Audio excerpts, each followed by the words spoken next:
రాను రానంటూనే జగన్మోహన్ రెడ్డి అసెంబ్లీకి వచ్చారు. అసెంబ్లీలో అడుగుపెట్టారు. అయితే గవర్నర్ ప్రసంగాన్ని మధ్యలోనే బాయ్కాట్ చేసి వెళ్ళిపోయారు. జగన్మోహన్ రెడ్డి వాకౌట్ చేసి వెళ్ళిపోయిన దాని మీద తెలుగుదేశం శిబిరం తీవ్ర స్థాయిలో మండిపడింది. కూటమి నేతలంతా ఏకదాడితో జగన్మోహన్ రెడ్డిని ఉక్కిరిబిక్కిరి చేసే ప్రయత్నం చేశారు. పవన్ కళ్యాణ్ లాంటి వాళ్ళు మీడియా పాయింట్కి వచ్చి జగన్మోహన్ రెడ్డి మీద విమర్శలు గుప్పించారు. వచ్చే 5 ఏళ్ళు కూడా జగన్మోహన్ రెడ్డికి విపక్ష హోదా దక్కే అవకాశం లేదంటూ తేల్చేశారు.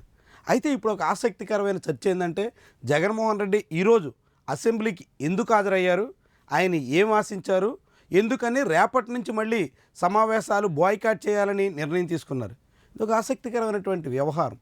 జగన్మోహన్ రెడ్డి ఎందుకు సభకు వచ్చారు అన్న దాని మీద అధికారికంగా వైఎస్ఆర్సీపీ స్పందించలేదు. రేపటి నుంచి ఎందుకు బహిష్కరిస్తున్నారు అంటే, జగన్మోహన్ రెడ్డికి విపక్ష నేత హోదా ఇవ్వలేదు, విపక్ష పార్టీగా వైఎస్ఆర్సీపీని గుర్తించలేదు, విపక్ష హోదా ఇచ్చేటంత వరకు అసెంబ్లీకి రాబోము అని చెప్తున్నారు. మరి ఈరోజు వచ్చి గవర్నర్ ప్రసంగానికి వ్యతిరేకంగా ఉమ్మడి సభలో నిరసన వ్యక్తం చేసి వాకౌట్ చేసి వెళ్ళిపోయినటువంటి రీతిలో రేపటి నుంచి రావడానికి భయపడుతున్నారా అంటే అనుమానం వస్తుంది. ఎందుకంటే ఈరోజు ఉభయ సభల సంయుక్త సమావేశం కాబట్టి శాసన మండలిలో వైఎస్ఆర్సీపీకి పెద్ద సంఖ్యలో ఎమ్మెల్సీలు ఉన్నారు కాబట్టి ఆ బలాన్ని ఉపయోగించుకుని ఉమ్మడి సమావేశంలో కాసింత బల ప్రదర్శన చేసేందుకు వైఎస్ఆర్సీపీ సిద్ధపడిందా అనేటువంటి సందేహం వస్తుంది. రేపటి నుంచి అసెంబ్లీ సమావేశాలు జరిగితే 11 మంది మాత్రమే ఎమ్మెల్యేలు ఉన్నారు కాబట్టి అందులో ఒకరిద్దరు మానేస్తే 10 లోపుకు పరిమితం అయితే మరింత బలహీనంగా కనిపిస్తాం కాబట్టి అక్కడ అధికార పక్షాల నుంచి దాడిని తట్టుకోవడం కష్టమనే ఉద్దేశంతోనే వైఎస్ఆర్సీపీ సభా సమావేశాలకి డొమ్మా కొడుతుందా అనేటువంటి చర్చ మొదలైంది. ఇదే సమయంలో అసలు ఈరోజు జగన్మోహన్ రెడ్డి అండ్ వైఎస్ఆర్సీపీ ఎమ్మెల్యేలు సభకు హాజరైనప్పటికీ సాంకేతికంగా అది చెల్లుబాటు కాదు, ఇది అసెంబ్లీకే హాజరైనట్టు కాదు అనేటువంటి ఒక వాదన మొదలైంది. అసెంబ్లీ సమావేశాల ప్రకారంగా నిబంధనల ప్రకారంగా ఈ రోజు నుంచే ఆంధ్రప్రదేశ్ అసెంబ్లీ సమావేశాలు మొదలయ్యాయి. గవర్నర్ ప్రసంగంతో సమావేశాలు మొదలవ్వడం ఆనవాయితీ కాబట్టి అందుకోసం ఉమ్మడి సమావేశాన్ని నిర్వహించారు. శాసన మండలి అసెంబ్లీ సభ్యులతో ఉమ్మడి సమావేశాన్ని నిర్వహించి గవర్నర్ ప్రసంగాన్ని ఏర్పాటు చేశారు.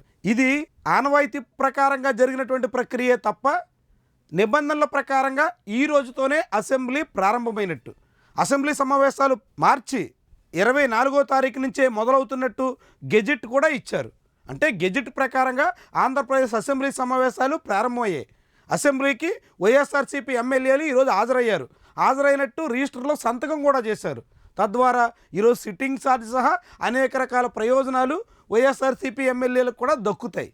కాబట్టి ఇది అధికారికంగా నిబంధనల ప్రకారంగా సభా సమావేశాలకు హాజరైనట్టే అన్నది టెక్నికల్గా ఉన్నటువంటి అంశం. అయినప్పటికీ కూడా ఇది సంయుక్త సమావేశం కాబట్టి, ఉభయ సభల సమావేశం కాబట్టి ఇక్కడికి హాజరైనప్పటికీ స్పీకర్ అధ్యక్షతన సమావేశం జరగలేదు కాబట్టి స్పీకర్ అధ్యక్షతన జరిగినటువంటి సమావేశం మాత్రమే అసెంబ్లీ సమావేశాల కింద పరిగణిస్తారు.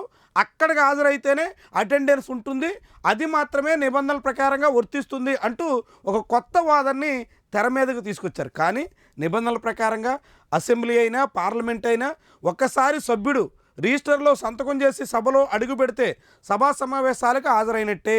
అది సంయుక్త సమావేశమా లేకుంటే అసెంబ్లీ సమావేశమా, అది స్పీకర్ అధ్యక్షతన జరిగిందా, మరొకరు అధ్యక్షతను ఏర్పాటు చేశారా, ఎట్టా జరిగినప్పటికీ అది సమావేశం కింద లెక్క అవుతుంది, సమావేశానికి అటెండ్ అయినట్టు లెక్క అవుతుంది. కాబట్టి వైఎస్ఆర్సీపీ సభ్యులు ఎమ్మెల్యేలు అందరూ కూడా ఈరోజు శాసనసభకు హాజరైనట్టుగానే సాంకేతికంగా చెల్లుబాటు అవుతుంది. అయినప్పటికీ ఒక మైండ్ గేమ్లో భాగంగా తెలుగుదేశం పార్టీ మాత్రం వైఎస్ఆర్సీపీ మీద దాడి చేసేటువంటి యత్నం చేస్తుంది. వైఎస్ఆర్సీపీ సభ్యుల్ని ఇరకాటంలో పెట్టే ప్రయత్నం చేస్తున్నట్టుగా కనిపిస్తుంది.